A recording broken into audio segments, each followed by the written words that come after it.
shit, we made it. That's crazy. I'm still not even sure what's going on.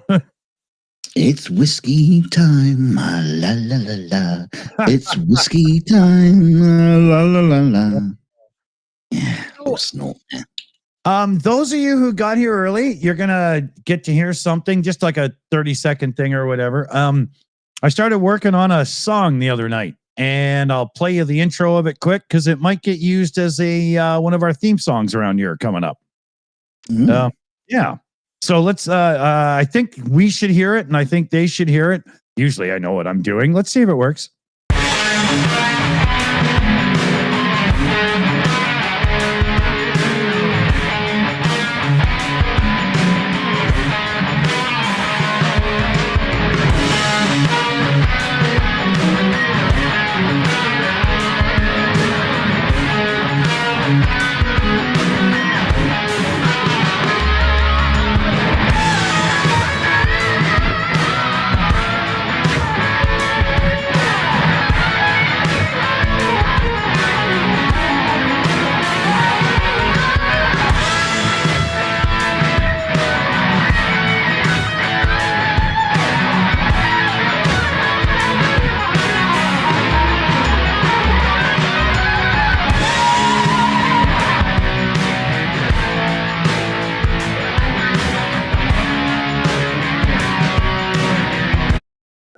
So that was like, I started writing it when I opened the second can of beer. I start recording it on beer 5. And by the time I tried playing that guitar solo, I was on beer 8. You can hear, because it's basically just musical masturbation. That's why I buried it in the mix a bit.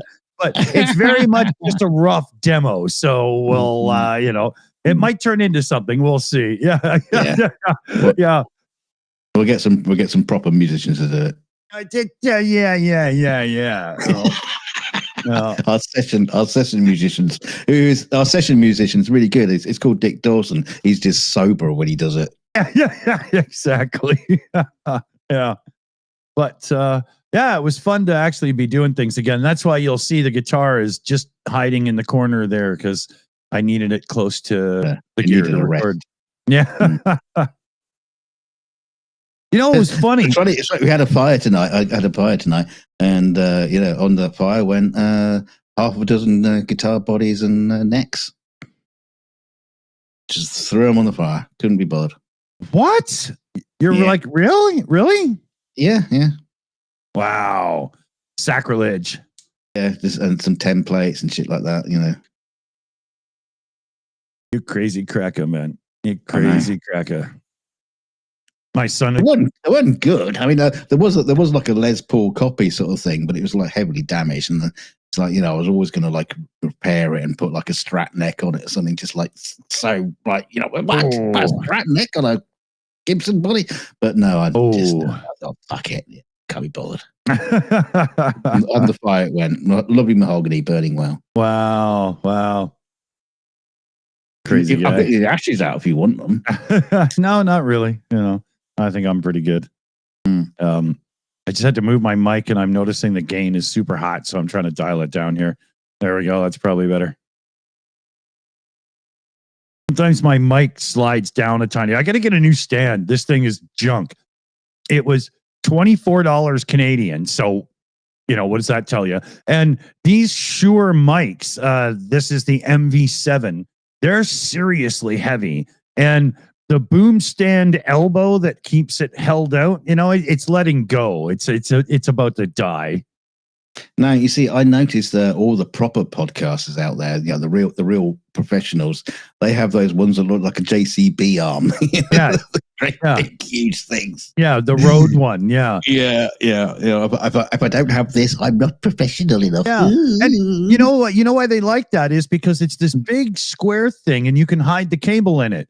Or like me, you can have a black cable on a black rod, and I just don't see the, You say you hide the cable on it, but they have the huge XLR connection on the top of it. Yeah, it's a massive XLR plug to put your mic into. Yeah, but that's built into the mic. That's the Shure SM7B, the classic one. It's the same diaphragm and guts as this, basically, but $200 more, just because it's the classic, right? Yeah. Essentially, it's the same damn mic. Unless you were going to mic up something non-human voice. The SM7B might be a little bit better than it has a little bit more high end and low end in the range. But if you're doing it as a guest on the show, we'll have to think about that. Yeah. Well, yeah, always, but the thing with the low range is don't act as if that's a big deal, because if you're going to do your microphone properly, you should have a high pass filter on, so everything above about 125 in the low end kilohertz rating of sound, hertz, sorry, is blocked out anyway. Somebody with a good home theater system doesn't want to hear your punk ass voice through their subwoofer, so it doesn't matter, right? That's stupid. Egon asked this question in the chat. He says, I like your opening music.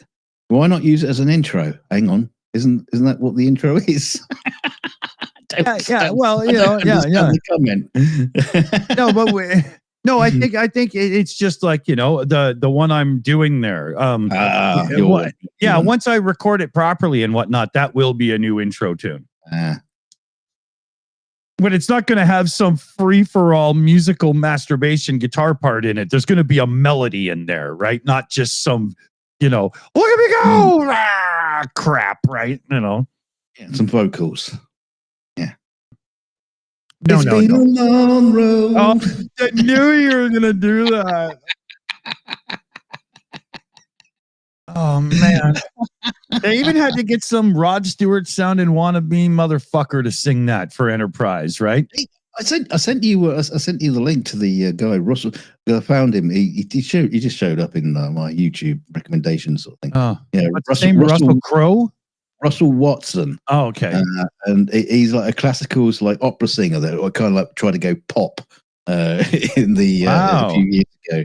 And he did it's like an opera piece of the music from Gladiator, and he's singing along to it in Italian opera style, and it's like went to #1 and all that kind of stuff. He's giving it the full Panzerotti, a Pavarotti, yeah, Panzerotti,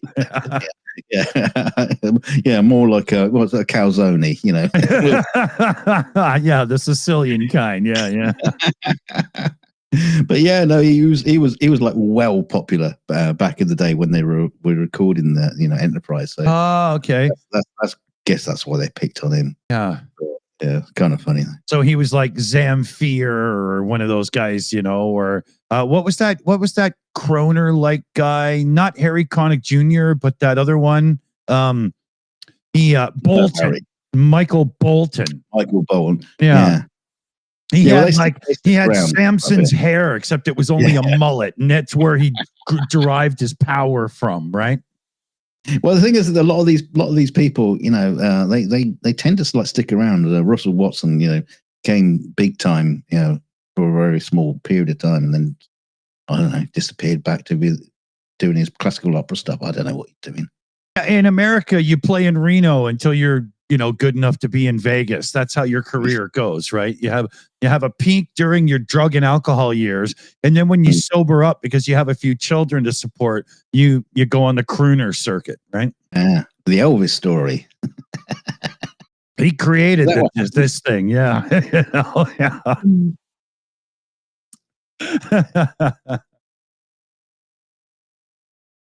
Yeah. Oh God, can you imagine if Elvis was still alive? Oh, still out there, 7 shows a week, 2 on Saturday. Oh, yeah. Wheel him out. Yeah. He'd no come one's out stepping on your new suede shoes anymore, mister. Yeah, he'd come out with Celine Dion on one shoulder and Mariah Carey on the other. Thank you very much. How old would he be? Here's a question. Is it easier to change the channel of a television that has an old rotary dial versus a modern flat screen if you're using a pistol? Because he would know. Right? You remember the story, right? Elvis actually like shot up a television trying to change the channel. No, I don't know that story. Yeah, it's as far as I understand, it's true. I mean, I'm not a television engineer, but just off the top of my mind, I got a feeling that wouldn't work. Well, if you got up and stood almost to the side of it, but just like a degree in front, you could aim and try to hit the dial and get it to rotate one, right? For those of you under the age of like 90, you might not know what we're talking about, but televisions used to have these dials, and you'd have to actually get out of your fucking chair and turn the dial to watch something. I think you'd have to explain to the young what a dial is. Just in general. Yeah. Well, okay. So think of the early iPods, but instead of just rotating your finger around that thing, you actually had to grab it and twist it. Think about your mum's clitoris. Oh, dear God. I need a beer. It's a good job and there's no young people watching this bloody show. I've seen our statistics. Yeah. Okay. Good thing I didn't cheap out and get light beer today. Oh, there we go. You got the heavy beer. Yeah. Does light beer come less fluid ounces, or is it the same amount of fluid ounces as heavy beer? No, same amount. They weigh the same. Yeah, same amount.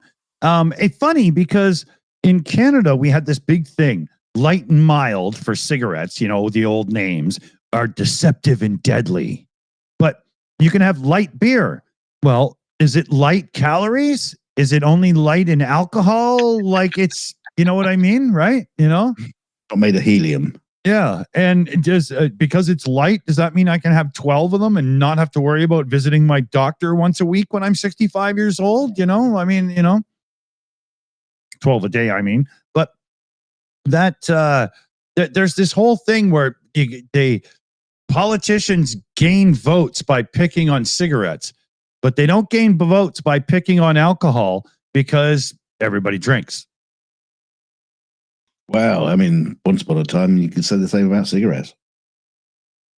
That's why cigarette advertising was all in sports and everything back then, because everybody smoked, right? Didn't matter, you know? Yeah. I used to think it was funny when, I think it was in Montreal or Toronto, we had the Du Maurier Classic every year, and it was this massive tennis tournament, I do believe, and it was sponsored by cigarette companies. Nobody on the court smoked, except maybe John McEnroe. I'm not really sure. And so Du Maurier would spend all of this money so that everybody could enjoy tennis, and smokers smoke and non-smokers don't. Like, I always thought, like, let them waste their money. I didn't see the big deal. Well, now, what you could have had, a match with someone on one side who's a heavy smoker playing a non-smoker. Yeah. So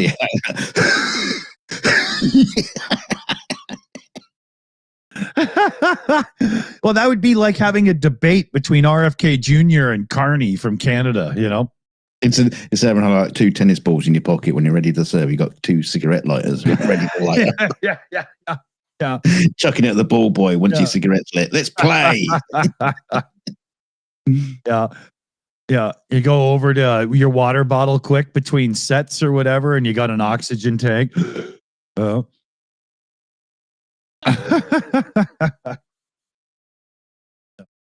Now you have cigars during the breaks. Cigars and brandy. Yeah. That would be excellent, you know.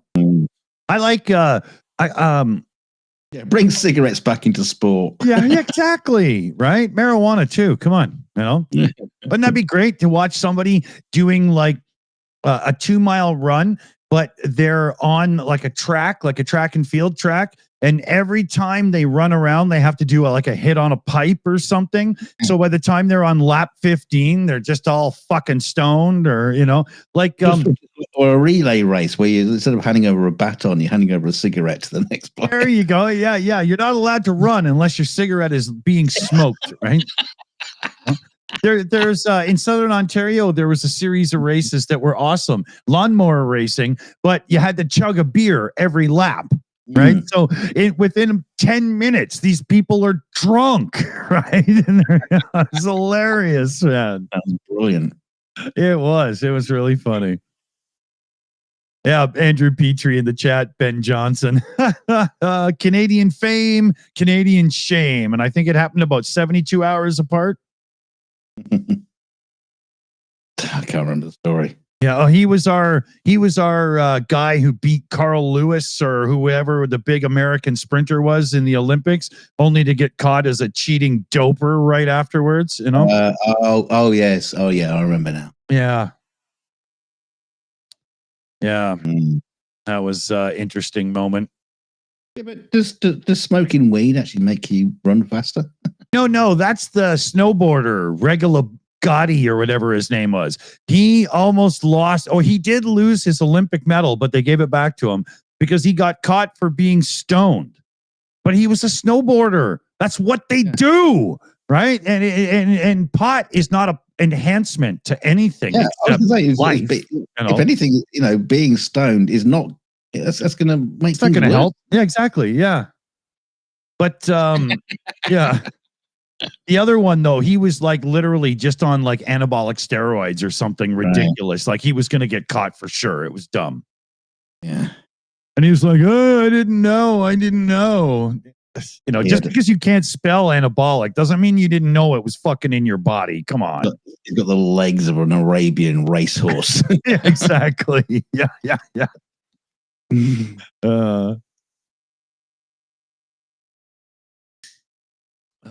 So, what's going on in the world that doesn't suck absolute ass? That's a hard question, isn't it? I'm looking at my list. Oh, hey, what? Go on. Is there Silver Earth or Oblation in the chat? One of you guys send me your address because I got a little package ready finally for you. So send me your address. They did before, but I don't fucking remember. I don't even know where it is. Better to just get it again. Yeah, let's keep your package out of this. Yeah, I was thinking the other day. I was talking to the missus about this. The space. I say space. It wasn't really space. The Blue Origin thing with all the girly whirlies and Katy Perry going up into space. I was thinking about a new idea, and I really want to see this happen. Because prostitution in space? Prostitution in space? No, it's probably already been there. Yeah, well, Kermit the Frog already did that. So, No, what you do is you send up the Blue Origin rocket, but with a bungee line connected to it. And your astronaut is basically nailed to the ground as the bungee line stretches out. And just when the rocket reaches its highest altitude, you release the bungee. Oh, I thought you were going to say you pull it in and give it the full John Denver landing or something, right? No, you release the bungee. So your astronaut is just like pulled by the bungee straight up into space. Past Blue Origin and back down again. This is space travel by VTech, the company that make those fake computers for kids, right? It's what your soppy liberals like to do. They do their bungee jumping and things like that. Extreme sports, but we do like bungee. Well, it's not even bungee jumping; it's reverse bungee leaping, bungee flinging. That'd be great. Interesting. Let's make it happen. Let me tell you a quick one here. So the other night there, when I sat down to record that little ditty I played for you at the beginning of the show, I sat down in my chair here and I got my guitar out and I got it, I put the neck more straight on my right leg if I'm rhythm, but then when I'm in lead, I put it on the left leg and bring the neck up a bit more. Guitar players, you'll understand what I'm talking about, right? Oops. I could not fucking get comfortable for the life of me. I couldn't get comfortable. Couldn't figure it out. Nothing was working, it was all wrong. And then I figured it out after about 10 minutes of fucking around. This chair is so worn out. I'm sitting on a pillow.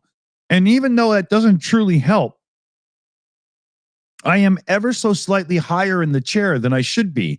And it was changing the way my feet sit on the ground and the angle of my legs, and the guitar wasn't sitting right. So when I figured it out, I got rid of the pillow and the whole thing started working.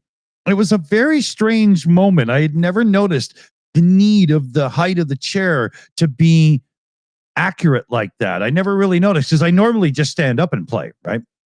Yeah, well, you got like really short legs and they couldn't reach the floor. Yeah, I just don't though. I'm 6'1", right? Hey, I wonder, I could have lowered the chair. I think I have it all the way up. How stupid am I? Well, in my defense, I was on beer 5 already. So yeah, leave your comments in the comment section. Yeah, look, I could lower the chair. See? You look perfect. That's all I had to do, man. I didn't think of it. Because I was sitting on this flat as hell, worn out phone. I want to do the rest of the stream like that. Oh, yeah. just like ready? Tiny Dawson. Tiny Dawson. I tell you, I'll come in sympathy with you. Like, it's all right. I'll hang on. Where am I? Get down in your swamp, you little. Yeah, I'll there you go. We'll just do the stream like that. While you're down there. Oh, wait. Gobble. Oh, that was funny. Yeah, I never thought of it. I was just like, what the fuck? It's just hilarious. Oh, but it felt good to be recording and playing again because I haven't been doing much of that lately. And it was, very many years of my life, right? We got to get you a new fucking chair, though. Yeah, I got to get a chair soon. Again. Yeah. Well, this one I've had for like 3 years, and it was $190 or $89 or something. So all in, I think that's okay. Yeah, but you bought one recently at Christmas, and you ended up having to send it back. Well, that was pure garbage. That one, I forgot about that. How bad it was. Yeah. It was like so you bought a new chair. Yeah. And I spent like $380 on that chair or something, and it was just junk. Oh. Yeah. Same with this one. Yeah. The one I'm sitting in. Yeah. What, your couch? No. Well, it's. Are you on a real like officey chair? Yeah, it's like a captain's chair type thing, but it's nowhere near as good as the one I had before. Yeah, one of the clips holding one of the springs is broken, so I'm now sitting on the metal bit that holds up the centerpiece. I want like a Picard chair, but I wanted the leather done so it looks like the seats from a Ferrari Daytona, right? That really, nice pattern. That'd be awesome. Well, I honestly think, some of the seats you get in cars these days are much better than the bloody ones you get in I know. Holsters. And that's the thing. The metal base of my chair is still in great condition. There's an argument to be made that I just go and get a set of seats from like a 74 Lincoln, man, because they would just be plush as all hell, right? Yeah. A bench seat. No. For you on there. Yeah, the white leather, and I have to put the red carpet on the floor just to make sure people know it's from a Lincoln, right? We can do a Ukraine update from the sofa. Everybody's sitting there in one chair. Yeah. Fuck it. You talk about Ukraine update, man. I don't know if I said it. I think I did earlier, but I'm happy to report. Yeah, I'm happy to report. We sent $1,700 to Brandon at the end of the show, man. That's because of you, motherfuckers. $1,700 in donations today. Lord thunder and Jesus. Your bank manager must be like really frustrated because he's saying, You're earning shitloads of money. Why are you always fucking poor? Yeah, exactly. Yeah. Why can't you even pay your overdraft, you fucking loser? You know? Money comes in, money goes out. Oh, Jesus Christ. Yeah. Probably think you're some kind of like drug lord or something. Yeah, or a addiction problem, right? You know? Yeah. Gambling debts. Yeah. You know, he's the kind of guy that uses cocaine as an appetizer for the real drugs, right? I mean, you know, imagine, you know. But truth be known, we could be set up a bit more as a business than we are. And I would hate for the powers that be in Canada to say to me, you know, you got a lot of money flowing through you, boy. What the hell is going on? I mean, I have the receipts. No. But I have the legitimate proof on the accounts that you know we might get $2,300 in a month or whatever, but we get like $75 or something, you know, or whatever, right? You know, I like that little, you know, putrid little AdSense or whatever. Yeah, exactly. I mean, we're amazed when one of our videos gets enough views where we get like $5 from AdSense, right? You know. It's a joke, you know. That's why, like with the Shills channel, like our main channel where we put Ukraine update on and stuff, we don't worry if the episode gets demonetized for a little bit of swearing because we're only losing about $3 or $4. But by being ourselves and being more honest and open and so on, and providing the platform we do for people like Brandon to show up and just truly let go and be himself, we get a fuck ton more donations in, so we're good with it, right? Talking of which, we're nearly at 500 subs on this channel, and we'll actually start to get monetization status. That's true. So anybody in the chat, you got another soccer account? Yeah, log into that and just give us a sub. Tell your mom to sub the channel and slip me her phone number too. Yeah, or if you've got any dead parents, still or parrots. Dead parrots. I mean, if they have a YouTube account and they can, it's fine, right? Yeah. Pining for the fields. What kind of talk is that?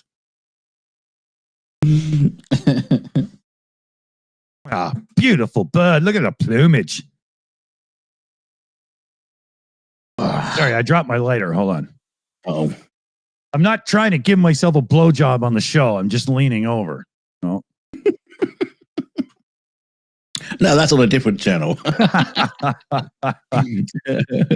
It's on the Dick's How To channel. Yeah. All the things you wished you could do. That's why I don't have a dog. I can't sit there with that jealous look on my face as he enjoys his own nutsack, right? No, you give him a biscuit, he'll let you do it too. Oh, dear God. Okay. We got yeah. And now for something completely different. Oh, a man with two buttocks.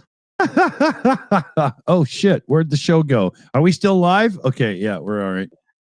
I thought I closed OBS for a second there. Jesus Christ. I set my beer down on the trackpad and all hell broke loose on my screens. I didn't know what I activated. Oh, dear. Super chat, Matt in the chat. And now for something completely the same. He's catching on. Kalahella in the chat goes spam. When the Spermia 1 race occurred, I wonder what we could have a new chant: sperm. Gotta be sperm. I've got to mute while I blame my nose. Oh, that's funny. Well, you see, I thought your son was a woman. I can understand that. You cannot say that in 2025.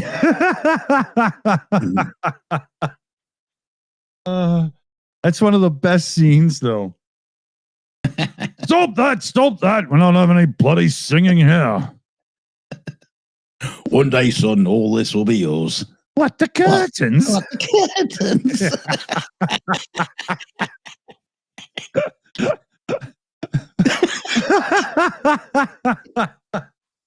So fucking stupid. Oh, Brilliant. man. Yeah.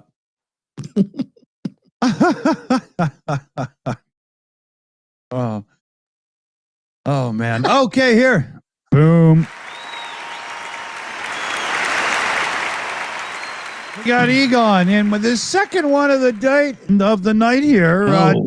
Yeah, direct Kofi there. Keep up the good work. Oh, I don't know what show you're fucking watching, but I'll take the donation, Egon.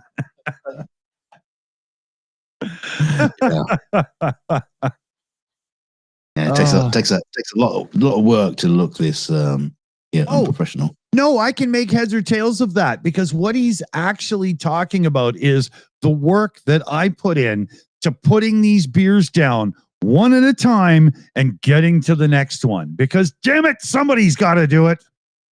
Yeah, I'm not too sure that you actually class that as work. I've never seen that as a job listing. I have fibromyalgia. When I really tip back to get the last of it, I feel it, man. That's effort, you know? Fuck, I'm putting my back into it, you know? Mr. Dawson, I'm just looking through your previous employment history. Don't have one. You've got yourself listed down here as a intense beer drinker. How do you think you could apply this in your new teaching role at the college? Yeah. Simple. It's due to the ability that I can really handle my liquor. The students will never know that I'm drunk. Well, they're all drunk anyway. That's students. Yeah, you know, it puts us on the same level, right? You've got to be one with your student body, especially when it's good looking. I was going to say, that's going to get you into trouble.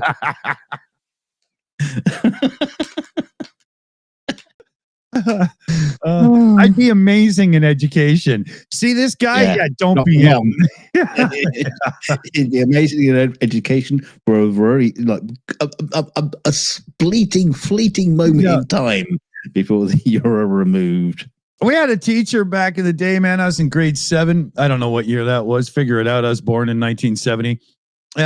It was art class, and the class would get right out of control, and he would start screaming and freaking out and lose his shit, right? And some of the kids would like cry because he'd flip out so bad, right? So I think he was getting in a bit of trouble. So was that the teacher called Adolf? Yeah. Well, he had that lovely little mustache. So he took me aside one day and he was like, "Look, you're not any good in my class, right? You know, you're not an art person, you know, but he was right. You know, I can't even draw stick people. I'm terrible. You know, I'm a musician, artistic person. You know, I don't got that. So, and he wasn't wrong. Right. I never handed in assignments. I never did a goddamn thing in his class. One time I showed up so fucking hungover that I slept under his desk where his feet would normally go, because he was never at his desk anyway. He was always walking around and stuff. And he just let me pass out there because I wasn't disrupting the class. Right. So you like the classroom dog then, just like I was that day, right? So we made a deal, right? He was like, "Look, you know, when the class gets out of hand, I'll look to you, and then you do something stupid, I'll chew you out, and then you can just fuck off to the library. I'll say that you're going to the office, but you can just go to the library and screw around, and I'll pass you at the end of the year." I said, "All right, good," and that's what we did. Like, you knew where the fucking library was. That's a joke. Not true. I actually learned how to be helpful in building my first scrub bike, my first mini bike, scrub bike, you know, if you know what I'm talking about, because of reading a book and then saying to my dad, "I want to do this." Yeah. You ready? Just the idea of you reading a book for a start is you've like, gotta be kidding me.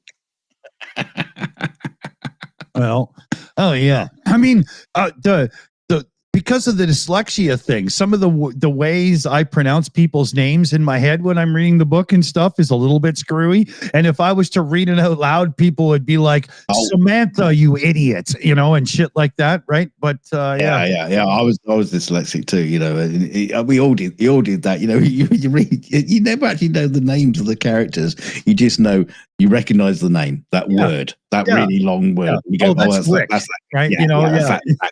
Whatever. This is blah blah blah. Yeah. Super chat Matt in the chat there says, "Hey guys, what do you call a person who hates pizza? A bloody heathen that should be nailed up." I'm not particularly fond of pizza. Okay, so who's got a hammer? Yeah, but I had a hammer. Yeah, no, I mean, it probably doesn't help not having any fucking teeth, but it doesn't help. But no, I used to like pizza a lot, but not necessarily fond of it anyway. Yeah, my son, like today is normally his day to come home first thing in the morning from a 2-day visit with mom and grandma, and but not today because they're out for birthday stuff and whatever. But grandma always shows up in the morning, like 8:30 in the morning, to drop him off on Saturday morning, and says, "Yeah, he didn't have much of a breakfast today because he said it's stream day and he gets pizza." So even when he's not at your place, he still expects the same food intake. Yeah, exactly, man. I guarantee he had pizza today for lunch because he wasn't home, but it's Saturday. I want my fucking pie, man. It's just one of those calendars that's just like pizza marked on each day. Oh, yeah.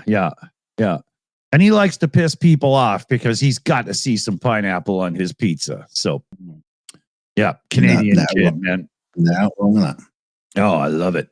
But, I mean, on the right pizza, right? Let me get a beer. Hold on. You mean on the right pizza? All pizza are the right pizza, isn't it? There's not such thing as a wrong pizza, is there? Well, I suppose you could do. Rabbit droppings on a pizza, but it's a wrong pizza. Upside down pizza, that's a wrong pizza. Right. Yeah. So, that's something completely different. What? You heard the thing about Trump and his birthday parade? Oh, yeah. He wants everybody to goose step down Washington Boulevard. Is that still going on? When is his birthday? Not far away, is it? Let me just look it up. What day was Beelzebub born? Yeah. What's that film? The Omen. Damien. Yeah. Damien. Yeah. Oh. Yeah. June. Maxi Gill says June 14th is his birthday. Yeah. Is he still going ahead with this stupid plan of having fucking military parade down Washington? Can I just say June 14th? I want to make a new tradition now. Biker types, and I don't mean people that have a Harley Davidson and a black leather jacket. I mean biker types. Okay, they have this thing when they do these big outdoor parties. They have a pig roast, and they always roast an actual full pig so that they can chop the head off, put it on the end of the stick, and put it at the end of the driveway for the police that are watching the party from the public space of the roads. It's a true tradition. It happens in Southern Ontario all the time. So could we incorporate something like that for Donald Trump's birthday? What do you mean, roast him and then cut his head off? Well, I mean, we could, everybody have a pig roast, but put the head on the end of a stick at the end of your driveway. I might just be doing chicken kebab, so I might just have to put a bit of chicken on the end of a stick. No, good enough, because JD Vance counts in this too, right? So put a chicken head out the end of your driveway, right? But make sure you do eyeliner, so everybody knows. It wouldn't be a chicken head. It would just be a chunk of chicken. No, I don't have chicken. They don't sell chicken heads in Tesco. Isn't that like a gas station? Might as well be. Well, it is as well, but that's besides the point. Yeah, and so, yeah. Anyway, I was just wondering about whether or not this whole birthday thing was going to go ahead, because it was gonna cost like billions. Oh yeah, of taxpayers' money. Yeah. After all the Doge shit of taking away, we would erase all the Doge savings on the spot, right? Yeah, yeah, and a load of those were like minor, like $10,000 for the Children's History Month or whatever it was. Right. Just minor things have been cut, and then he's just going to go, right, I'm going to spend all that money on a birthday parade. Yeah, and well, it's going to involve the military. Well, did you hear? How does the military feel about that? Did you hear? Speaking of which, there's this ongoing thing that's starting to gain a bit more traction in the media right now, but Trump has this thing where he goes to Mar-a-Lago every weekend to play golf and stuff. The bill for the security of him flying out to Mar-a-Lago and whatnot every weekend is starting to add up, man. Yeah. Oh, it's millions and millions and millions. Unbelievable.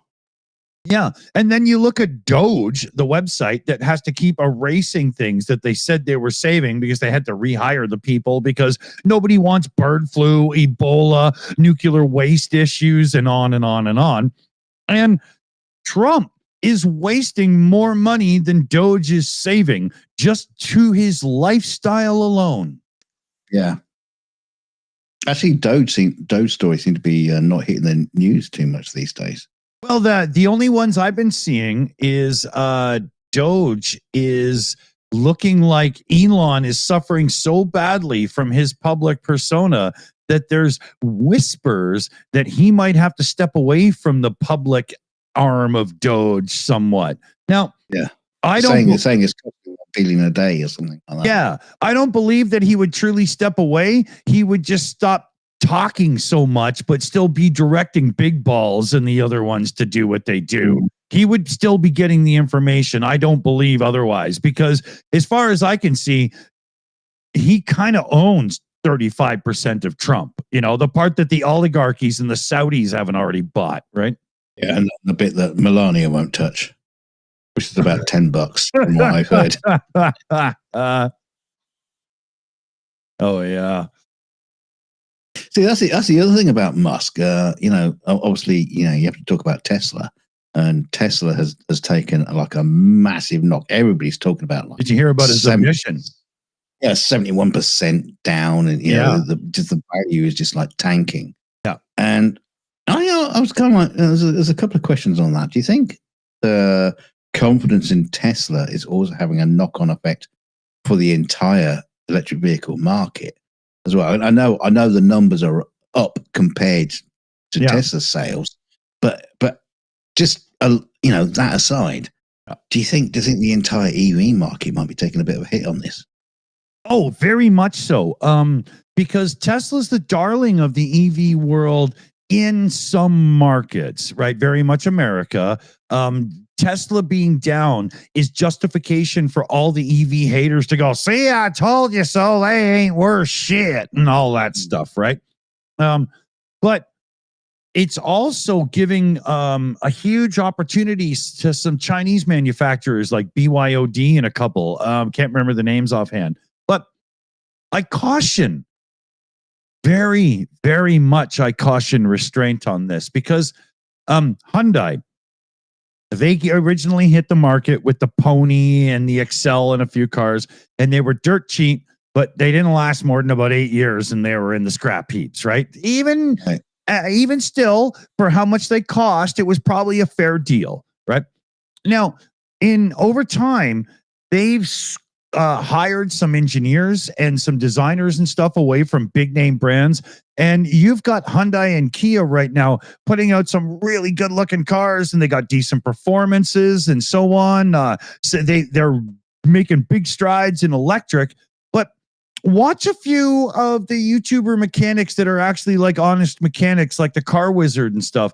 And they'll still be warning you, like 2019 Hyundais and Kias still have these nuclear grenades as engines and stuff. And I'm Yeah, with the Chinese electric cars that are coming to decent parts of the world, obviously not America right now with the tariffs and everything, but they come off on first impression as well made. They have good panel gaps, lovely materials, well thought out high tech features that would make Doug DeMuro just run home with a stiffy, right? But are these cars going to actually last, or are they engineered even more so to last 90,000 miles tops, just long enough to make it through the lease or the whatever agreement so that you can have it for 3 years and go, wonderful car, and go on to your new one. But whoever buys it used is just stuck with a horrific piece of crap.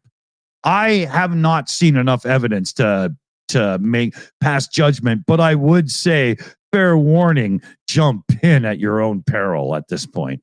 I think it's early days. I think the Chinese are just going to nail it at one point. Because you remember the days of the Japanese car market, when they used to, like back in the 70s or whatever, and they came in, they had all the gubbins, electric windows and all the little plastic little buttons and switches and stuff. It was just felt nasty. Now Japanese cars are considered one of the best built in the world.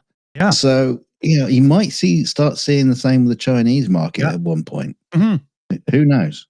Yeah, but the Japanese didn't take very long to switch from the Toyota Ambassador or whatever it was that was a joke to, oh my God. Now, granted, they did get a big boost from the 70s fuel issues, like the big thing that happened in America and stuff. But by then, they had already switched their role and they were including more features at a lower price. The only difference was the car was smaller, right? They caught on pretty quick with South Korean motors. No offense, but it took them a lot longer. But it was also the day and age that we were in. Like, in the day that the Japanese were conquering America, they were fighting against cars that were even worse than the goddamn Pinto and the K car, for fuck's sakes, right? Whereas with Korea now, they're fighting against way better cars. Yeah. Right? So it took a lot longer, Yeah, be interesting to see what these guys do in the future. Yeah. I hope that Hyundai and Kia and a couple of these South Korean car companies have really learned the value of building a car that lasts a long time, because you get the reputational benefits of it. Like BMW and a few like Audi and the Volkswagen Group have lost the plot on that. And for about 15 years, their cars are some of the worst cars you could own as used vehicles. My God. Like people like Mercedes and Volvo were always, known as a car that was built of absolute perfect quality. Yeah. Not so much these days. No. Especially on Mercedes. Yeah, Mercedes had that one generation, I think it started in about 2005 or something, where they realized that those beautiful 90s Mercedes were over-engineered. And man, did they cut back. That was a bad era. Yeah. Yeah, because the fact that it was over-engineered made it a great car. That's right. Point. That's right. Yeah. Yeah. So yeah, absolutely. Over-engineer them. It might cost you a few more quid. Who cares?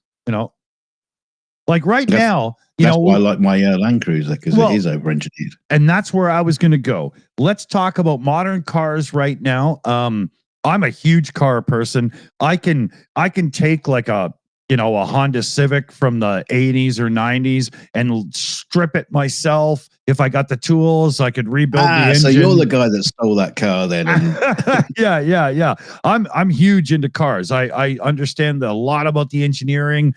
I could do a transmission automatic or manual, no problem. Not no problem, but you can't do trans stuff now. Right? But my number one thing, if you're not a car person and you're unsure, like, I want to spend $8,000-$9,000 on a used car and I don't want to get screwed over and I need something that's going to be a good, reliable vehicle, simply just get a fucking Toyota and you'll be fine. An older Toyota. Yeah, exactly, Yeah. right? And if it's older, you might end up having to do the timing belt. If the timing belt goes, the pistons and the valves meet, and your engine's lunch. It's terrible, and it could cost you like $2,500 to get a real reputable mechanic to do a full timing belt, water pump, and all that service on your car. What's the two types of engines with timing Interference belts? and non-interference. Yeah, because I think mine on the Land Cruiser, if the timing belt goes, it doesn't matter. You just realign it. A non-interference engine, the valves at the top that let in the gas and let out the exhaust will never hit the piston. So if the timing belt snaps, it's okay. But that's rare, especially in a real modern engine. In an older Land Cruiser, they're built for torque. Yeah, you're going to find that. And in an older North American car, they're all non-interference. It doesn't matter. You can replace your timing belt with a fucking set of pantyhose and get yourself home and do it, right?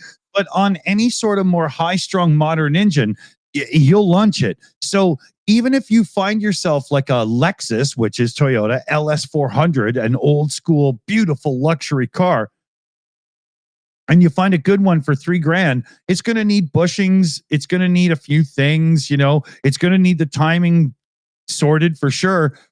But if you spend $4,000 on that car, you're better off than you are spending $8,000 on some piece of garbage newer car that is just going to be junk to you. It's true. Yeah. With the iPad display thing breaking, you can't do anything. No, and so many of these new cars have like plastic in the cooling system. Well, as plastic gets hot and cold, it gets brittle, it breaks. I mean, it's just a recipe for disaster. BMW. So is another question for you with the tanking of Tesla and the secondhand market of Teslas. It's just like gone shitwise.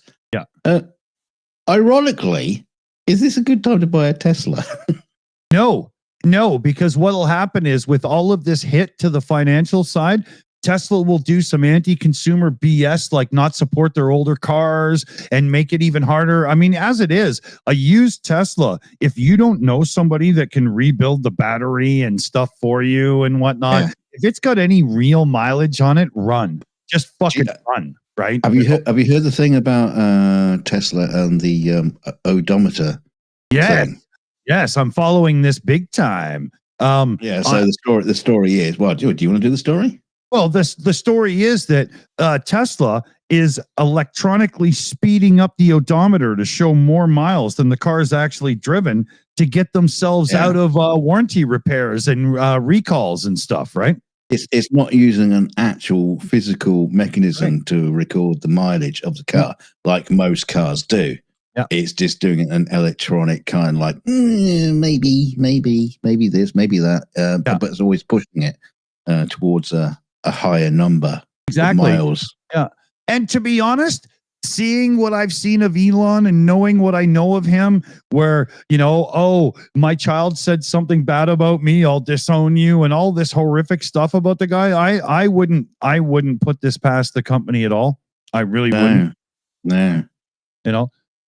It would be hard to implement this kind of thing without at least some of the engineers in software and stuff knowing about it. So there would end up being a criminal trail in this where Elon's not the only one responsible, of course, but you could probably... There's a class action lawsuit going ahead, isn't there? Yeah. But you could probably find out who's involved just by looking at who gets the bigg's bonuses. Yeah. But it must be a difficult thing to actually prove that your car has actually done less miles than it's said to have done. Well, actually, with the way that Tesla records everywhere you go and what you do and stuff, it has the physical or the digital, physical. It has the data on GPS. It knows how much you traveled, right? Right. Okay. Right. And Elon had to admit that the earlier Teslas that he always said would be capable of full self-drive, not autopilot, but full self-drive. He's finally had to admit that those early cars do not have enough computer horsepower to ever pull it off? Does that mean they'll never be able to do it? No. It means that the owner will have to pay to have those computers swapped. And should they have to? Because Elon said that your car could do it. It should be a free upgrade as far as I'm concerned. That'll kill them. Oh boy. That's like a few million cars getting free computers. Putin's cat in the chat says Teslas suck. My God, it's only taken a few years to go from like you say the baby, the gorgeous baby of the EV market to they suck. You know how bad it is right now? If you're in the automotive content creator world of YouTube the way I am, there are some people out there who had videos planned from 4 months ago where they bought a Tesla that was crashed and they're doing a Tesla EV conversion of a cool car. And they're in the middle of those builds being released on YouTube right now. Nobody fucking cares, man. Nobody's watching. Well, no, they might be interested in watching if you actually put a fucking engine in it. Yeah, exactly. that'd be ironic to take a EV car and put an internal combustion engine in it. One person did. They put a Chevy LS engine in a Model S with a bad battery pack. Yeah. Brilliant. A lot of engineering, though, to put an engine in that car, right? You had to redo the floor pan and everything. It was a massive job. Well, because there's a lot of controversy with, people taking, like classic old cars, really old cars. I don't like seeing this, Stripping them out and put electric in. Oh, it's all right. It's cool. No, there's only one time when it's acceptable to take a working classic car of any value at all and destroy it by making it an EV. And that's if it was in a catastrophic accident and it's on a rebuild title, like a destroyed and rebuilt title. That's the only time it's acceptable. If somebody takes a 69 Chevy Camaro or a 72 Nova or a Chevelle or something, an SS, and turns it into an EV, that is sacrilege to the point where you should be strapped to a fucking SpaceX rocket and sent nowhere because it's just going to explode anyway. I've seen a lot of it in older British cars, which were quite frankly mechanically they suck shit. Anyway. First place, yeah. Yeah, we're going to take the Lucas Electronics out. Oh, okay, it'll finally run. All right, there we go. Still waiting to see the first Austin Princess EV car, but I don't think there's many of those left.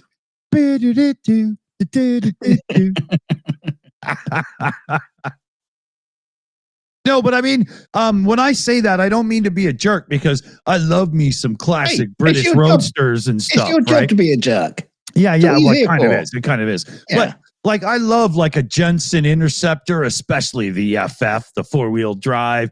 I love the Nobles. I love so many things that have been British. TVR. Oh yeah, But to be honest, there was a lot of that British Leyland. That's good enough in a lot of them over the years. It'll right? do. Yeah, exactly.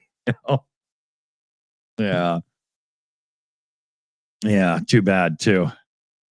Like the Rover SD1, unbelievably cool car, except you could see daylight when the door was shut, like through the damn thing. It was so badly built, right? It was terrible, Well, ours wasn't. Ours was gorgeous. Oh, I love an SD1, man. Yeah, they're cool. Yeah, I wish I still had it. I actually had a dream about it the other night. Like I still owned it and driving around in it. Leave a deposit in the back seat, did you? Oh, it was just so unbelievable to drive. Just like, I don't know. It's hard to describe. It was just like, it was like just wrapping yourself in cotton wool and just rubbing it against your cheek because it's nice. Yeah. Lovely. Yeah. I want to point out Duncan Stewart in the chat says, no more driving is tough. What happened? Dude, I couldn't agree more. I think the automotive lobby to government was very smart because over a bunch of years, they convinced government that no car is safe. without traction control, stability control, lane change avoidance, and all of this garbage technology that's built by fucking minkies that will break in like 6 or 7 years, right? And all it does is make us all inherently shittier drivers because we don't have to worry about shoulder checking and all of these kinds of things. And I personally find that it's just a stupid false way of inflating the value of a car that really hasn't had many improvements in its engineering except for emissions and frugalness at the pump in years and years and years. And I think it's kind of a weak way to inflate the price of the car. I don't need help changing lanes. And to be honest, if somebody does, maybe you shouldn't have your fucking license, you know? I don't like that stuff at all. Just makes lazy, stupid drivers, you know? Tell me this. Are you one of those people who turn on your indicator to say you're going to turn left and then you hit the brake pedal? Or are you one of those assholes who hit your brake pedal and then hit your indicator? So at first we're like, why the fuck are you slowing down, jerk? And then you put your indicator on and we're like, oh, okay. But had you put your indicator on first, whoever's behind you would go, oh, okay. And they pull out and go around you. And then you could slow down and make your left-hand turn, right? You're supposed to indicate what you're going to do, not tell everybody when it's obvious that's what it's going to, right? You know? Now I just get in the car and put on the hazard light. So that way all bases are covered. Yeah. I don't know what I'm gonna do. Yeah. You know, just stay back. Some people drive with a wide load sign on the back of their car. His just says old and confused. Give me a break. Right? Keep your distance. Yeah. If you can read this, you're too close. Yeah, exactly. Yeah. If I can see the whites of my your eyes, I'm about to hit the brake pedal real hard. Oh.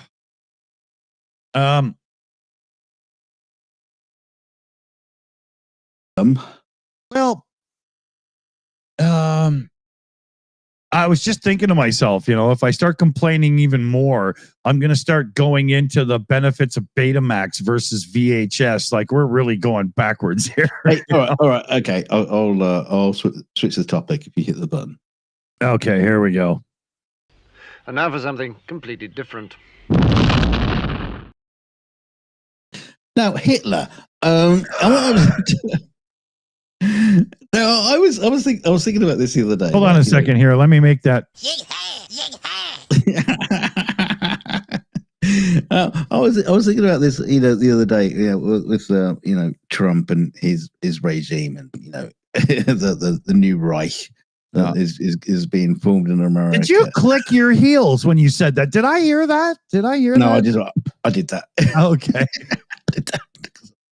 Just beating myself off while I'm doing it. Yeah, no, I was thinking that, you know, he's trying to play this like Hitler playbook.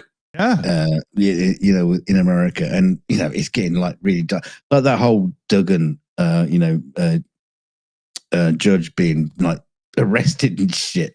I can't wait to see how that, dude. Oh my God. I can't wait to see how that plays out because you know, a lot of people are fighting back, and Trump still not enough.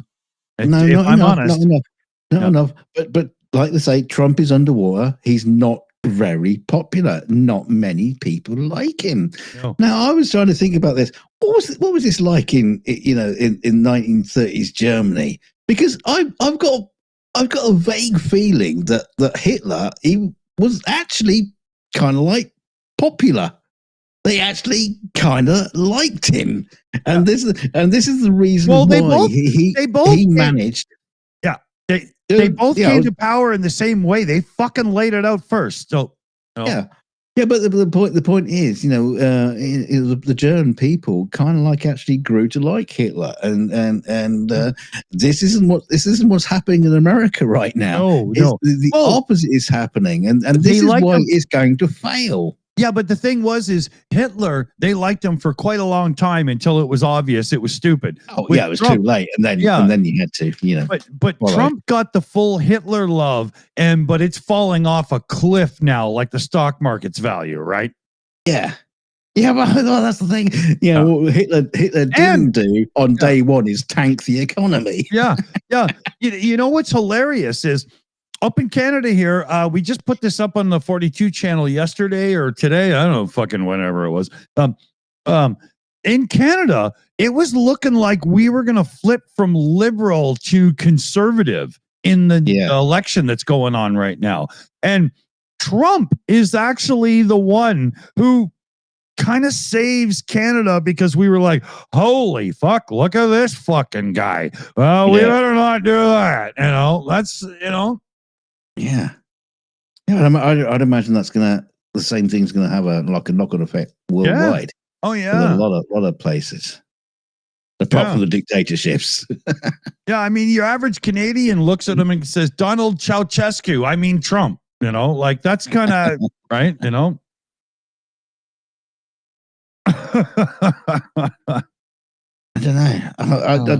It's this whole thing with Trump administration. It just seems like it's crumbling. Not fast enough. Like the Pete Hegseth thing. It's crumbling it's crumbling like a bag of dry weed at an after hours party full of college kids, man. Yeah, like anyone says, just like you just take one thing that Pete Hegseth has done, and he'd have been fired, kicked out, and then but everybody else is going, yes. Yeah, even Fox News would have fired him for that, Well, even Fox News are having a go at them as well. Fox News is actually coming out and pointing out. So they even reported on the demonstrations. Yeah. Fox News is actually saying, people don't like Trump very much. Yeah, they have no choice but to show it now and then, or else there will be no real credibility. There must be somebody in the back at Fox News that goes, okay, just give them a little of what they like. Oh, yeah, right? Yeah, but then they have to have theirs, like, their anchors or opinionators on their shows, pointing out that all these people are lefty, terrorists. And I mean, that's what they're going now. Is like anyone who demonstrates now is like a leftist terrorist. Yeah, they're all terrorists in America now. Yeah. you got little old ladies standing out of Tesla going down with Musk. Oh, better lock her up. Ooh, bitch. Did you hear about the Tesla showdown where they had a whole bunch of people like in petrol head Ford F-150s and shit, like demonstrating against the demonstrators? Because they're all MAGA and they're all in petrol trucks. Yeah, in support of Tesla, not one of an EV, right? They all got American flags hanging off banners of the truck, and don't have a go. Oh, homie, he's. We have those fucks in Canada, man. It blows me away. We have a couple of in our town, and they drive these big, obnoxious pickup trucks with these massive poo chute like mufflers, and every one of them has mandate freedom on big letters on their truck, and they have big, huge flags flying, and every single one of them, is just a MAGA-ite, except they're Canadian. Somehow that makes sense to them. I don't know. Yeah, someone's driving around in a Dodge Ram with a sticker on the back saying, I heart Musk. Yeah, I'll fight for the right to marry my cousin. What? Fucking redneck. Yeah, exactly, yeah. Yeah, the guy's first sexual lover was the maid, but he didn't realize that his mother's the one that cleans up after him. So, go figure, right? Funny. When we started doing the 42 show a couple of years ago, and really, it was a couple of years ago when we started doing it. But I have to say, the way that it's only just getting The way the news is going recently in the United States, I'm not having a go at the United States, but fucking hell, it's your fault. It's all the Trump administration. I think everything that's happened since he got voted in again, it's just off the fucking wall. It's just so hard. We had a comment the other day on the 42 Show channel. Oh, great. Another anti-Trump channel, yawn. And I was like, well, that's not what we want to be. It's just, I mean, for the love of God, that fucking orange painted moose dominates the news, you know? Well, the thing is, it's not like we're not like anti-Trump. We're just reporting what he's done. Yeah, it's all stupid. It's not it's not our fault we're anti-Trump. It's just that's what he's done, and it's wrong. You know, even if you're too stupid to realize the things he's doing is wrong, well, God fucking help America. Yeah. His own wife hates him. It's not like we're doing anything unique, you know. You know? Don't touch me. Yeah, it's okay. Okay, show me a pro-Trump channel. Show me a pro-Trump channel that actually makes any fucking sense. That is just not like repeating things that he says, and just tries to play his rhetoric, or explain the tariffs, explain his revulsion for Ukraine. Explain how he connects with Russia. Explain all these things and make sense of it. You can't do it. There's one unifying factor to the pro-Trump YouTubers, not the ones that do news, but are the ones that are like the real thumpers, right? And they always say, trust the plan. Motherfucker, if you're dumb enough to think that orange painted cocksucker has a fucking plan, the only plan he has is the one that he was fucking paid to enact. Let me hit the head here 1 sec. Well, the only plan I've heard is the Project 2025, and and if you've read that plan, that's not a good plan. It's just like, well, maybe for some countries, but not particularly America. I don't think. The land of the free. Remember that? Yeah. Just in case you weren't sure. No, it'd be the land of the under the thumb.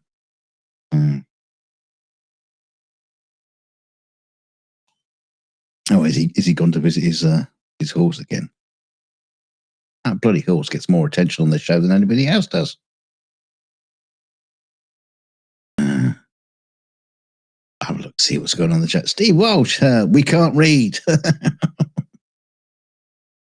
Well, you've not read Project 2025? It's glorious. It's got a little pop-up book. There's a little plastic one you can actually take in the bath, and you can read in the bath along with the hungry caterpillar. Yeah, it's great. It's a great read. Yeah, goes along with Mein Kampf.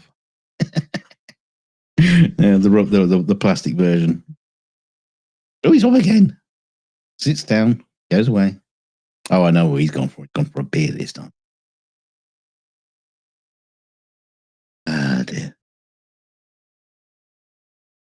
Oh, yes, the American flag on the painting Russia gave to Trump. Yeah. It's upside down. Yeah. Great. Yeah, good spot, Silver Earth. And a lot of people have spotted that. That is so. Yeah, that wasn't. That was funny. Yeah. Even if that picture is AI, and I do believe it probably was, that was on purpose, man. There was no accident there, motherfucker. Yeah. Oh, yeah. Yeah. I mean, son of a bitch, Putler. Oh yeah, we're open to direct peace talks with Ukraine. Oh no, those aren't our missiles heading to Kyiv. Oh yeah, it's so fucking, seriously, the UN, everybody, fuck America. Sorry, but everybody else, let's just go in, rip Russia apart, tear it in half and in 4 quarters or whatever, like after the end of World War II, and let the people govern themselves and see what comes out of it. Because I mean, look at Hitler's Germany and look at Germany now, right? I'd go to Germany and spend 3 weeks with my son who's on the autism spectrum, hanging out with Operator Starsky and other people any goddamn day of the week, man. fucking right. You know, there's plenty of gay bars there, so you'll be all right. you know, I love my leather. You know? But, you know, absolutely, man. You know, Germany's about as, you know, as Canadian as a country has to be for me to show up and go, yeah, boys, let's drink. All right. Right. You know, come on. Yeah, Germany still has its fair share of Nazis in there, though. Yeah, but everybody does. We got skinhead puke motherfuckers up here, you know. But you think Germany would be the last place to have them though these days? That's true. That's true. There's got to be some pretty intolerant people around there to that kind of thinking, right? Yeah. But the thing is nobody looks to Germany as a place where vile human beings thrive and survive and stuff in this day and age. It's my neighbors to the south where it's coming from now, man. How can that even be a thing, you know? Well, maybe Germany have just learned their lesson and keeping it all quiet for now. Don't do that, man. Germany are about as cool can be, you know? I'm just being an asshole. You know, except for the plastic cooling things in the car parts there, Bavaria. Come on, BMW, do better. I mean, the thing is, it's not. This is not a true face of America, though, is it? It's a Trump administration. No, it's not. And the MAGA and some kind of MAGA following that are just going with it. It's not what America is. Hate to say, but there's a lot of Christian hard right in this, and that's not a good look for El Savior Christ, right? No. If I was Christ, I'd come back. Well, if I was God, I'd just zap him. Oh, we're gonna have the second coming anytime because he's gonna show up and say, "Motherfucker, I had nothing to do with your bullshit," you know? Yeah. Oh, that would be cool. Yeah, it'd be sent to El Salvador. You want me to toss some churches again, bitch? I'll show you what I got, you know. It'd be straight away arrested by ICE. He's not a US citizen. He wasn't born here. Yeah. And El Salvador, here you go. Bye. Man. Can you imagine that? Jesus version 2 is just locked up in El Salvador. Probably would be, to be honest, you know. Yeah, they'd still prefer Joseph Smith in the Book of Mormon, I guess. So. Yeah, bizarre. Read it out of a hat. Man. I just find it bizarre that we're reporting on this shit. Yeah. On a daily basis. Yeah. Yeah. Hey, Steve Walsh is here. Steve, huge thanks today, man. You were a big part of us making a huge difference with Brandon's fundraising. Big shout out, man. Thank you. Yeah, thanks, Stevie. Yeah, man. Yeah, he laid down big today. You know, he was a big part of that. Fuck, what a day we had. Steve, I got to send Brandon $1,700, dude. Yeah, right? Come on. Oh, it felt good, man. Oh, yeah. Loving that action. Afterwards, I was talking to Brandon Quick, too. He was like, yeah, I guess we're going to have to do a couple more of them in the future. What the fuck? He was like, we were just shy of 300 people, and he got direct donations in as well, and the money through us and whatnot. He was blown away, man. You guys fucked his mind up, right? Were you dual streaming with him? Sorry? Were you dual streaming? Was it going to his channel as well? No, it was going to Slavi's only.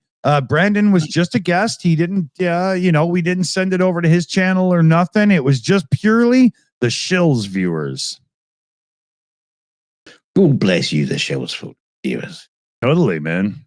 You know, it's a love affair. The Shills and the viewers.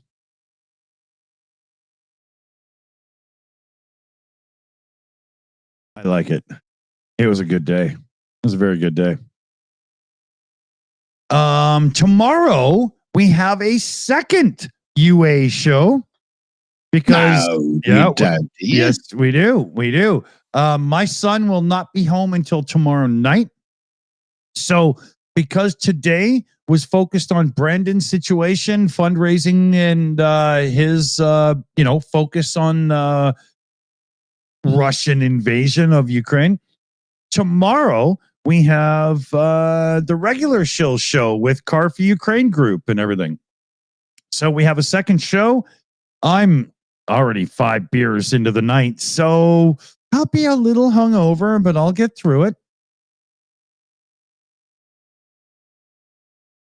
Are we doing the PubChat again tomorrow? Yep. Afterwards, that's where I get to have beer to finally get through the hangover, right? Yeah. I'll have to think of more things to talk about. Maybe tomorrow I'll just have a beer or two during the Car for Ukraine stream, and then that way I can get over the hangover and I can just nurse a few beers until PubChat, nurse a few through PubChat. My son will come home.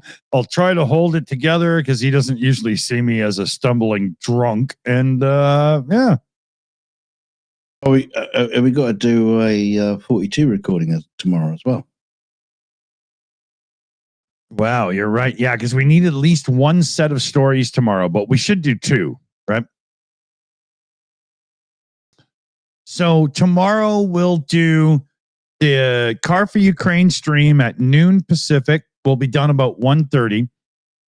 And then at about 2:30, 3 o'clock, Dunk and I will go live unlisted for a couple of recordings of the 42 show. And then we'll relist a PubChat hangout. And hopefully I'm sober enough to even intro a show at that point. It could be interesting. So what hook am I putting my coat on tomorrow? Hooker? Is it on the lower peg or the higher peg? Yeah, it's that thing with Brits. They say hookah, but they miss the R, right? So, trust me, have her put it on the lower peg. You'll be all right. I'm not too sure my lower peg can take any much these days. Anybody got a splint? I couldn't hang a tissue off it.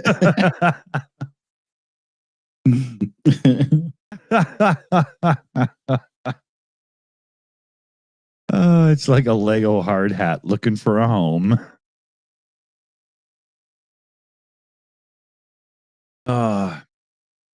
So I notice for the last little while I've been really struggling with new TV shows and stuff, and then Andor hits with the second season.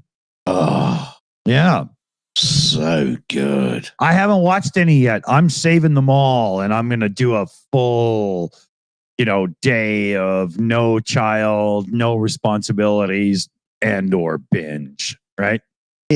I mean, the thing about Andor is it's a slow burn. They don't rush into stuff. They take it, very slowly. But for me, as a grown up, it's what Star Wars. Your wife begs to differ, but my wife doesn't beg anymore. I love it. I love it. I actually adore it.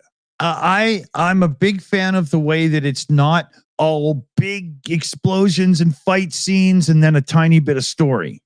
Yeah, right. It's all story, but there are fight sequences, but they're well played. I mean, the first episode where Andor, he actually steals a TIE fighter and he's just fucking useless at it because it's not the TIE fighter we expected. It was just like it's all modern tech and he's trying to fly the fucking thing and he's just fucks it up.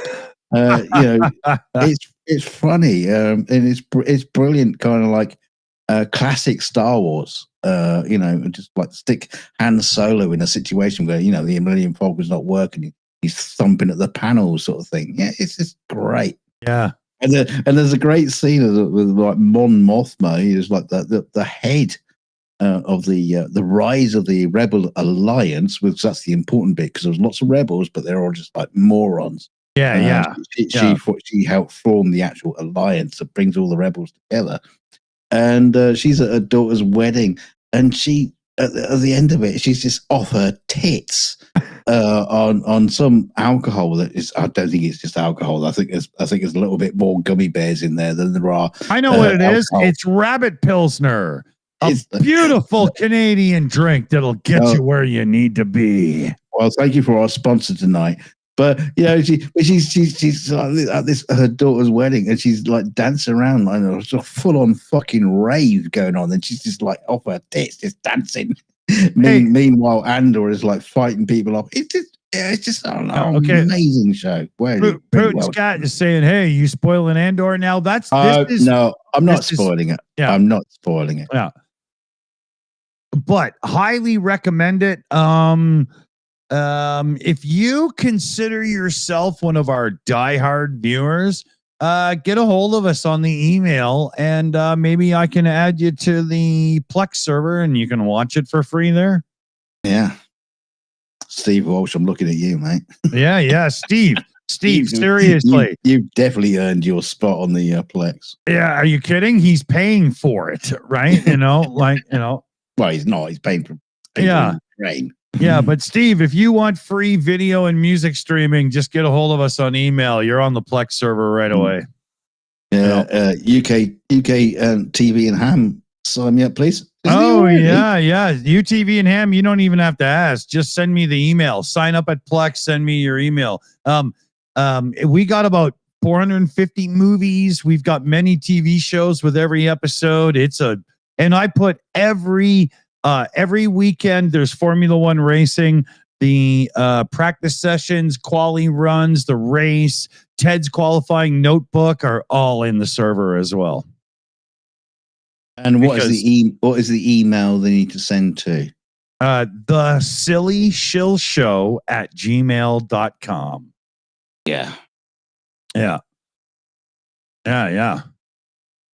there you go. That's the email. Make sure you got that written down. Duncan Stewart's talking about the Orville. Oh, love me some Orville. It's the Star Trek we deserved. Oh, that's a good show. Oh, I love it. The first season It's been a long road. Stop it. I'll stuff Scott Bakula clean up your ass. Again? Yeah, but this time he's gonna, stick his tongue out or something. Yeah. We're still trying to pull him out, but he's biting hard. he's not going out. Yeah. Got to get Dr. Phlox to coax him out with one of those life forms, right? Yeah, or a bit of butter, so maybe. I rewatched Enterprise, and I liked it a lot better than I did when it was live on television. But the only thing that makes it tolerable is on the Plex server, there's a little pop-up that happens, and you just tap the button on your remote, and it skips the intro, so you don't have to hear that fucking song. I don't get them with the desktop version. Doesn't let you skip. Really? Wow. It probably has something to do with you personally. But I don't mind the song. I'm not quite like you. Yeah. Oh, Putin's cat says I hate Seth MacFarlane. Dude, I have never been a fan of that guy either. And when the Orville came out, I was like, fuck, it's a Star Trek show, but it's Seth fucking MacFarlane. I don't know if I gotta watch it or not. I don't know what to do. I was so confused. And I decided, fuck it. I'll give it a shot. Yeah. And he does actually do good work. I'm not a big fan of him either, but yeah. Yeah, but the first season is a little bit comical. It's a little bit Galaxy Quest or no, what's that? Is that what it's called? Galaxy Quest. Yeah, Galaxy Quest. It's a little Galaxy Quest at times, but the way they do it does really wrap the crew personalities together. And then when they get to season 2 and 3, holy fuck, is it a good sci-fi show? Like they put away the cutesy shit except for every now and then, right? And Seth goes from I'm gonna make my Star Trek to I'm just filling the hole because people need Star Trek, right? It's really good, really good. There was talk about Galaxy Quest coming as a series. That would have been interesting to see. Yeah, but who would you get to do by so-and-so's hammer? Who would you get to be the bad guy in the big tall building Christmas movie with Bruce Willis, right? Die Hard, right? The actor that shall not be named. Yeah. What's his name? Fuck. Hans Gruber. Hans Gruber. That's it. Oh no! It's no. I see Putin is saying Adam Driver could play him. Yeah, potentially. Adam Driver went to the Nicolas Cage School of Acting. In my mind, I'm trying to remember the name of the fucking actor who played the part. That's embarrassing. I've got this thing with my memory and names now. It's failing all the time. But yeah, no, it was such a great that English, whole memory English effect. Actor. It comes with bald spots, right? I don't have bald spots. I just your avatar does. Yeah. I found this spoon, sir. No. No. Alan Rickman. That was his name. Alan Rickman. He was such a great character actor, and I loved him. A thespian, and he was perfect for the role of the guy in Galaxy Quest because that was the whole point. He said, he was Spock, right? I'm a fucking actor, and I'm playing this shitty role in a mask. It's like the scenes when he's like he's like really pissed off and he's angry and he's on the actual the ship and his makeup is coming apart. He's still playing the role and he really gets into it, but by the end of it and he even does that really thing as he's dying. By Granthar's hammer, I will avenge you, or whatever the fuck. He's just brilliant. No, Alan Rickman. It would be hard to replace him. But I don't know anybody. That is one of the reasons why they just won't go ahead, because it's like how do you fill those boots? You just can't. Yeah, and that was back in the day when Tim the Toolman Taylor was still trying to prove he was worth it. Now that he feels he's proved it, he hasn't put out anything worth watching in years, right? Well, in Galaxy Quest, there's a great story where was it Tim? What's his fucking name? I don't remember. No, I forgot his name as well. Yeah, because he was in. He's that guy that wishes he was Jay Leno but isn't, right? Yeah, no, he also played Buzz Lightyear. Yeah. That was his best character ever, Buzz Lightyear. There's a great scene. Tim Allen. There's a great scene in Galaxy Quest, and Alan Rickman all this time has been ragging on Tim about not being a great actor and all this kind of shit. And he does one of these scenes where one of the main alien guy is dying. Yeah, and Tim is trying to explain to him that it's just all made up. Yeah. It's not true. Yeah. And Alan Rickman just like turns and says, "Now, Tim Allen, you just discovered acting." Yeah, exactly. Yeah. This is brilliant. And I wouldn't doubt that that was literally ad-libbed line. Like Rickman was like, finally, this fucking coke addict comedian has acted a scene with us, right? Yeah. Because Rickman is so accomplished as a thespian and an actor, and here's Tim Allen, right? Yeah, I mean, it's funny. I mean, it's like an actor pointing out to another actor. It's like, oh, you just sort of. Hang on a minute. Isn't acting just like pretending anyway? What's the difference between pretending and acting? There's this seems to be like this fine line that true actors seem to have. They know when someone is acting, but literally you are just pretending to be somebody else. Totally. Where's the difference? Where's that fine line? Yeah. Oh. Okay, hold on. Oh, fuck. I just got a thing saying that our web hosting people took money from us, and yet the website doesn't work still. Yeah. So Yeah, our website is down and nobody knows why. I think it has something to do with Eric Von Daniken and Giorgio Tsoukalos having a barbecue, but I'm not really sure. Yeah, so if you want to go and look at our website, it's shills.org. It'd be fine. Go there. There's fuck all happening. Yeah. Our private website where we host our OnlyFans account and stuff, it's working fine, but the other one, not so much. I wouldn't go to the website anyway because all the information is completely fucking wrong anyway. That's true. That's true. Yeah. It's all bollocks. Oh yeah. Yeah. There's a whole and your brand new ideas and channels and shit like really fucks things up. The only part that's true on our old website is Dunk did an entire essay on why Ringo Starr is the best Beatle. No.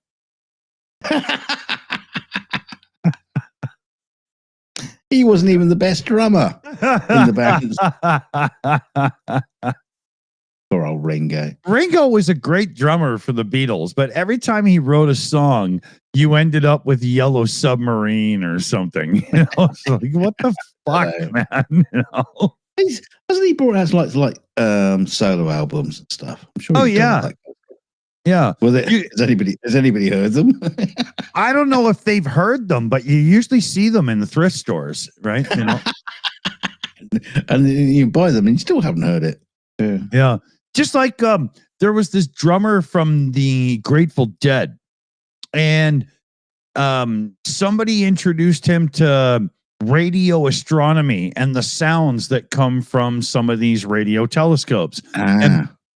And so these just are his down as a track. Yeah. This was his thing. So this is basically a verbatim quote. He says, "So when this was brought to me, I realized like the universe was singing, man." And he put out a project drum album that's for like music nerds. That was all with pulsars and stuff, and the sounds of the universe on it being part of the drum track. And I wouldn't hesitate to guess that he sold 1,000 copies. It's kind of cool. It's a great idea if you create music, not just noise. And that's therein lies. He thought he created some Pink Floyd The Wall type concept album, and everybody was just like, well, this sucks. It was terrible, man. It's the sort of thing that it's like if you take Pink Floyd and you just put any like NASA mission behind the music. Because I did that accidentally, right? I was listening to Pink Floyd, and I also had like a NASA stream on in the background, and I forgot. So I was listening to some Pink Floyd, and this like the whole fucking NASA stream was going on in the background of the mission, and it was like, oh, this is brilliant. I've not heard this before. So you thought the dogs were actually on the capsule when they were barking? I wasn't. I think I was listening to animals. But yeah. But it's a great concept idea because don't forget during the 70s you can get an album just like whale song. Yeah.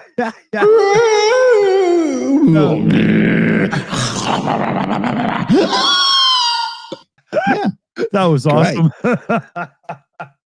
and then you get an album of whale song with Leonard Nimoy reading poetry.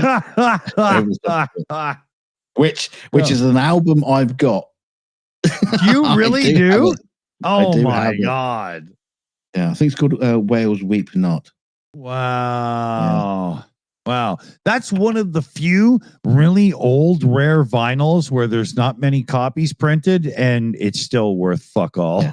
Well, I got it on CD, so it's worth even less.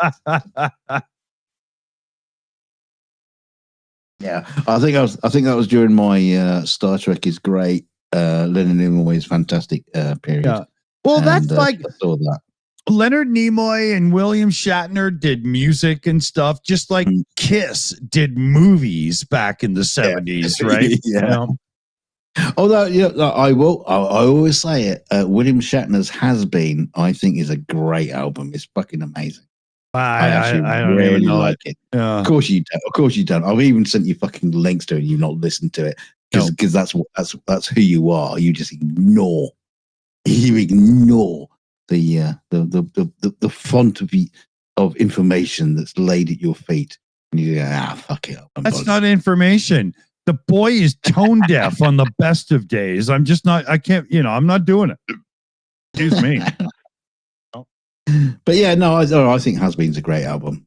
It's not like his other pretty fucking weird ones, and like Leonard Nimoy doing the Bilbo Baggins shit. Like Jesus Christ, Nimoy, what the hell were you smoking that day? Oh yeah, I remember seeing an '80s 1 hour TV documentary thing on Star Trek, and it was hosted by Leonard Nimoy, and it was literally the Why Spock is Cool show. And it was so terrible, man. Oh, yeah. I've seen some great like interviews with like a round panel discussion with Harlan Ellison, big sci-fi writer from those days. And they got, he got,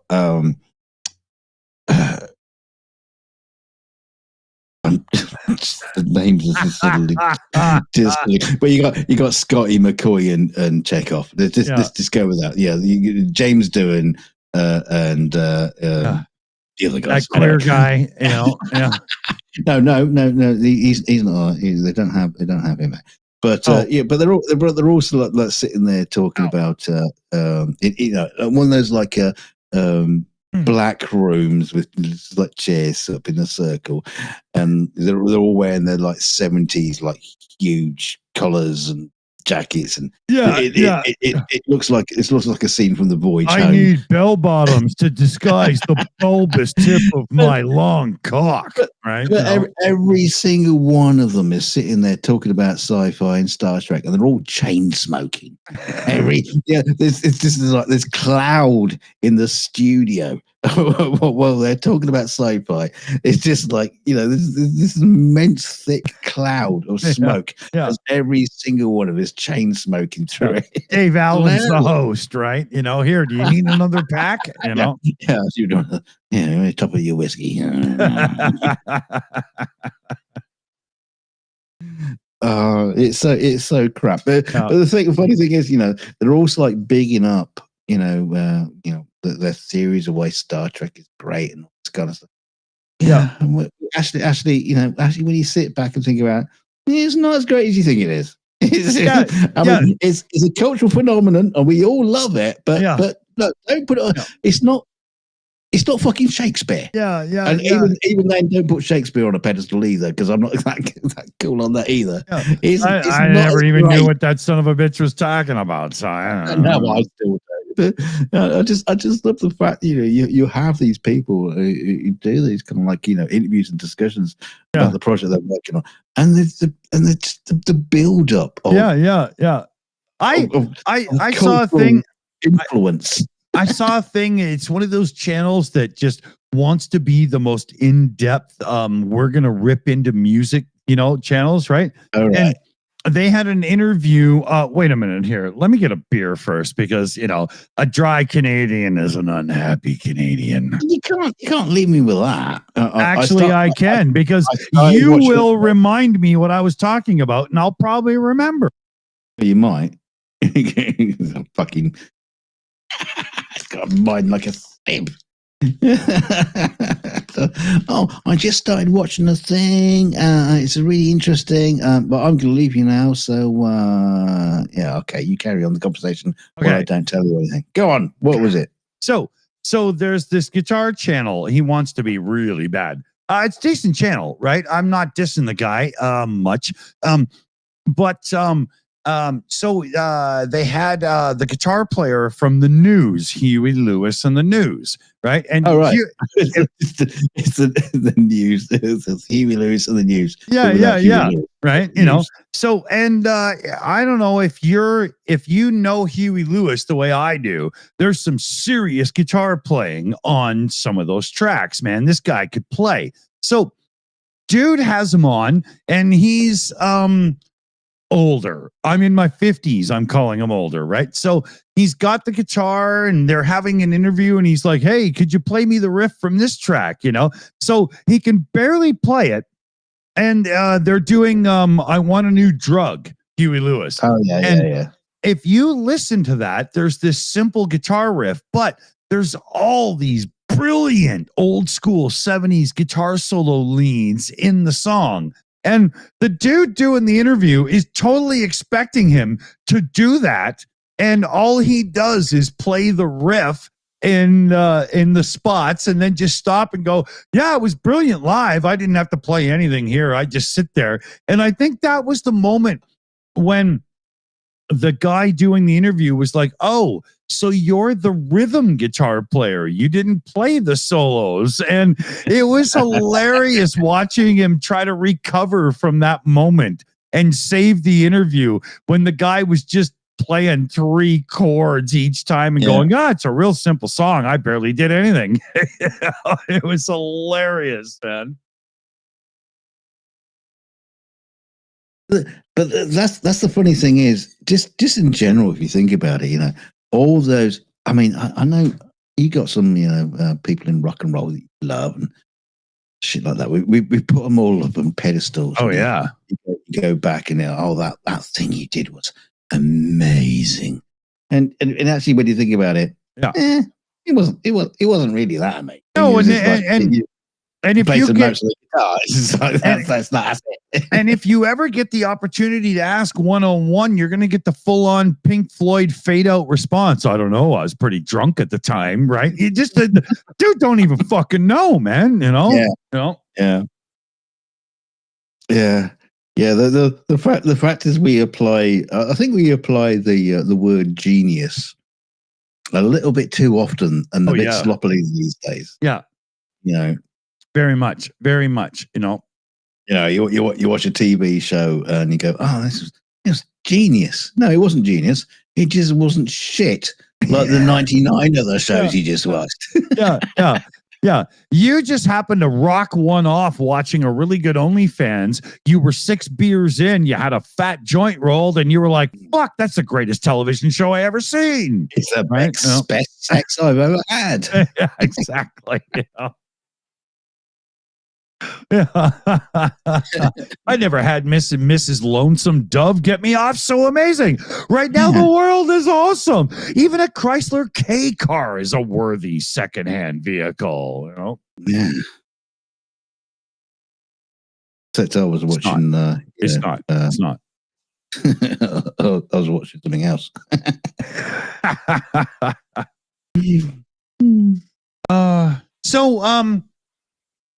We're coming up on 2 hours here. Lodi. What have I got another shilling in the machine?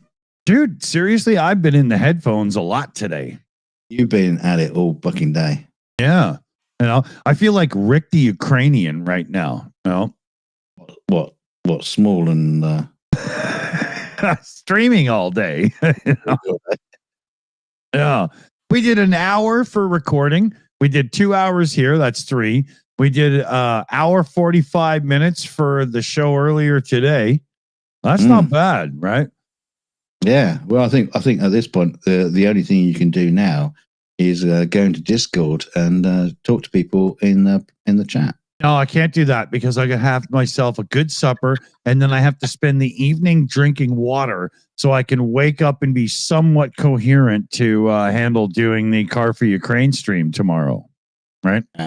You don't have to be coherent. I kind of do. Yeah, you'll be all right. You got Slavy on the job now. She knows what she's doing. She's better at it than I am.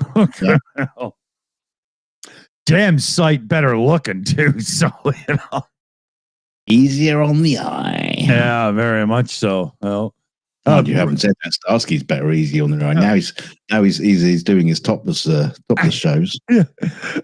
We got off the live stream today from Ukraine Update, and somebody said, with all the nipples flying around, had everybody on the show done that, I think we'd be very rich people. I think that was. I don't know if you noticed, but Starsky at one point he basically did like he changed his he switched his camera up and switched to an avatar, which was just basically his nipple from that. Yeah. And I thought, Starsky, what the fuck are you doing? Yeah, totally. I got to address the live chat here. Wizard of Ooze says, hey, Dawson, did you vote already? I have not. My son is not home. He is 18. He is legal to vote this year. And we are going down on Monday to make sure that our voices are registered. How that work with your son and being autistic and all that kind of shit? How do you explain it to him so he can make his own informed decision? I explained it very simple. I said, we have 3 basic parties in Canada. We have a few more, but the 3 big ones are the NDP, which are trying to be liberals, but they fuck it up sometimes, but usually they're pretty good. And then we have the Liberal Party, and they're the ones that help families like us that have special needs and, things that need to be covered. And then we have our right wingers, our conservatives, and they don't support families like us, so we don't support them. So we're going in on Monday to vote Liberal. We're voting for Mark Carney, and that's fucking that, man. Absolutely.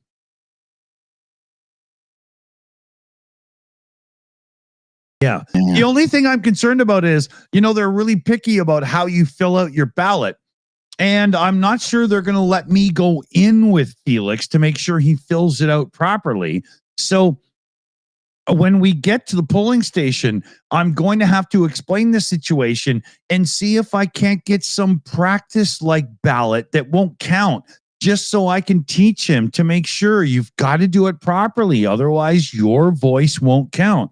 And my son's on the spectrum. His voice better fucking count, right? I wonder if you can just like download one, like a PDF and just like practice on an iPad. I looked that up, and they change them yearly in the design a little bit, So I'm trying to make sure he understands you got to stay in the box, and I'm gonna make sure that it's done properly because his voice will just count. Go in and put a big fucking smiley face in something. Yeah. Well, but yeah, I'm gonna make sure that his thing counts. Well, Putin's the real Vladimir Putin in the chat says postal vote. That's what I did. I wasn't able to do that for my son because his whole envelope with "you're now old enough to vote" came in so late that the only thing we can do is show up in person. It's just the way it is. Watch out for ICE. Yeah. They'll be there waiting for you. Can you imagine what would happen if somebody tried to grab my son and walk off with them? I think there might be a few bloody noses. More than that, there'd be broken and beaten people everywhere, man. I try to be as nice as I can, but I had a bit of a rough upbringing. I want to see you being sent to the prison in El Salvador, and I think after a week you'll be running the fucking place. Yeah, I was just gonna say, that'd be mine. We'll be doing live streams from it. Yeah. Watch what I can make the warden do today. No, but there's no way in hell, right? You'd have to pry him out of my cold dead hands to take him from me. No way. So, why don't we leave on a happy note? Happy, joy. Isn't that Ren and Stimpy? It certainly is. Is it? Yeah, I never actually watched that show except one episode, and I've seen it twice. So figure that out. Right? I loved Ren and Stimpy back in the day. I never watched it. It's so insane. The only episode I ever saw was when the fat one was chasing his fart around for the whole episode. That's the only one I've ever seen. Don't ask me to name any of them, but I just remember watching it. I'm not sure it's worth it. So It was at the time. yeah, well, I imagine I wouldn't dislike it if I was to watch it. That's I know. I mean, I wouldn't like watch it now. Don't bother putting it on the Plex because I'll never watch it. But, I'm not gonna. Just back in the day, it was just one of those sort of stupid things that was on. Great. Yeah. UTV in the chat there. My kids still like South Park. Felix and I are the biggest South Park fans there is. Oh yeah. You know what South Park did for me? It taught my son that swearing and vulgar language and stuff is only acceptable when you're like making a TV show or a movie. And what he does is edits the words. So like even, oh my God, you killed Kenny, you bastards. My son will say you bad guys because we don't say that stuff. Yeah. His mother flipped out when she found out I was letting him watch South Park. How could you? He's a scripting autistic kid and he repeats the same thing over and over. He can't be saying that stuff. I'm like, is he? You're a stripper. So, exactly. You moral high ground. Yeah, you left the family to show your bush for money, bitch. Like I care about your attitude. I have the high ground, Anakin. Yeah, but it worked out to be a brilliant strategy because he will not say that stuff, right? He won't. Well, yeah. So what you're saying is going to be like a rubbish guest in the future on the PubChat. Yeah. He would not like the way I talk because he doesn't usually hear me talk like this. I don't know the way I talk. To be honest, is that a way we can get out of this? I tell you what, you get my missus on the show. Jesus Christ, you'd be embarrassed. Talks like a fucking sailor. Well, then we know where to send the rum, right? Yeah, exactly. She drinks rum. Does she? That's awesome. I think that's where it's coming from, Captain Morgan. Yeah. Okay. So donate to the Shills because we got to buy Kelly Captain Morgan so she can continue to put Dunk in his place when she's drunk. It's a peg leg and patch and parrot. Bacardi fund for Kelly. Oh man. Maybe one day I'll get something, but yeah. Oh well. Okay, you just tank her up. Yeah, it's all right. Whatever. So thanks for joining us. Thanks for supporting. Huge thanks for today, everybody, on the show with Brandon. Holy Lord, Thunder and Jeebus, did we raise some money? That was amazing. No, we're still at 579 subs. So none of you went out and 479. Yeah, you didn't sub out with your sock accounts.